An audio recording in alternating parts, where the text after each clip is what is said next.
Баршаңызға қайырлы күн, каналыма қош келдіңіздер. Бүгін сіздерге ерекше болып, дәмді болып шығатын ұн қуырдақтың рецептімен бөлісетін боламын.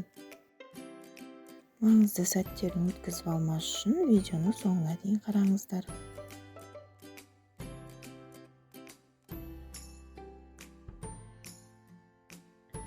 Алдын ала біз керекті заттарымызды турап аламыз.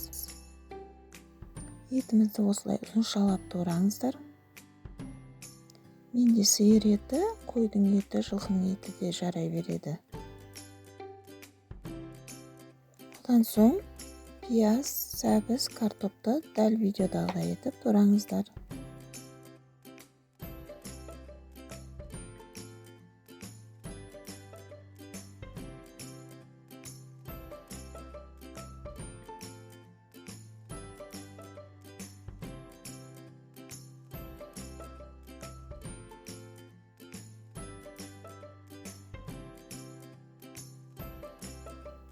Енді қазанымызға сұйық майымызды қойып, қыздырып аламыз.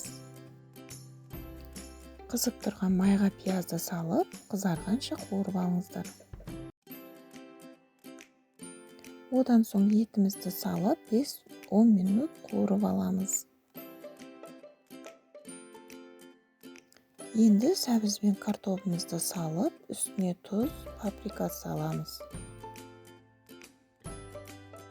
Бәрін жақсылап араластырып, қақпағын жауып, 5 минутқа бұқтырып аламыз.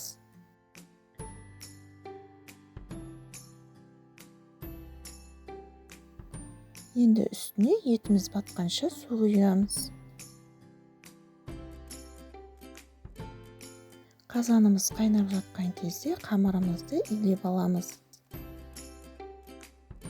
Қамырымызды онша қатты емес қылып илейміз. Қамырды иі қанғанша илеп болған соң, оны 5-10 минут тындырып алыңыздар.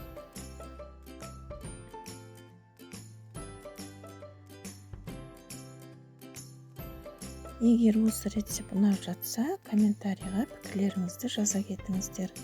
Каналыма тіркелмеген болсаңыздар, тіркеліп, лайк басып, қолдап кетіңіздер.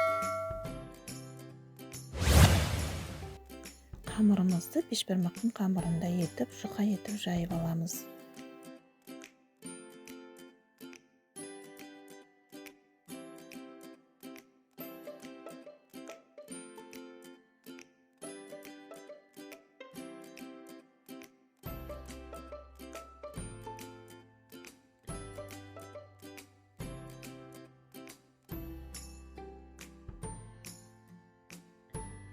Енді жаймамызды бірнеше бөліктерге бөлеміз.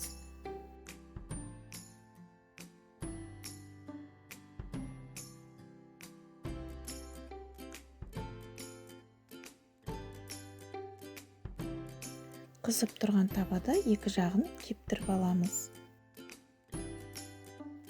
Жаймамыз кепкен кезде бетіне осындай ақ түйіршіктер пайда болады.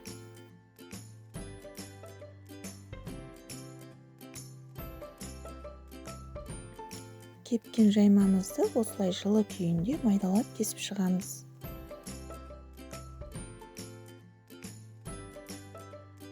Кеспеміз шапыспай осындай әдемі болып шығады. Енді кеспемізді осылай сорпамыздың үстіне шашыратып салып шығамыз.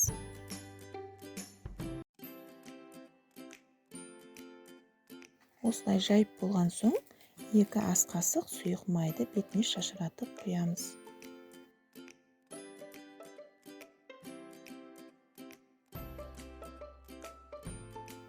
Енді қақпағын жауып, 15 минутқа бұқтырып қойыңыздар.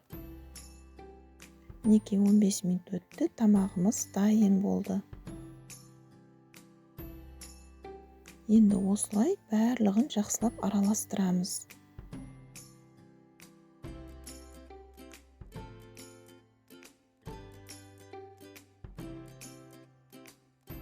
Ұн қуырдағымыз дайын. Міндетті түрде жасап көріңіздер, ұнайтынына сенімдімін.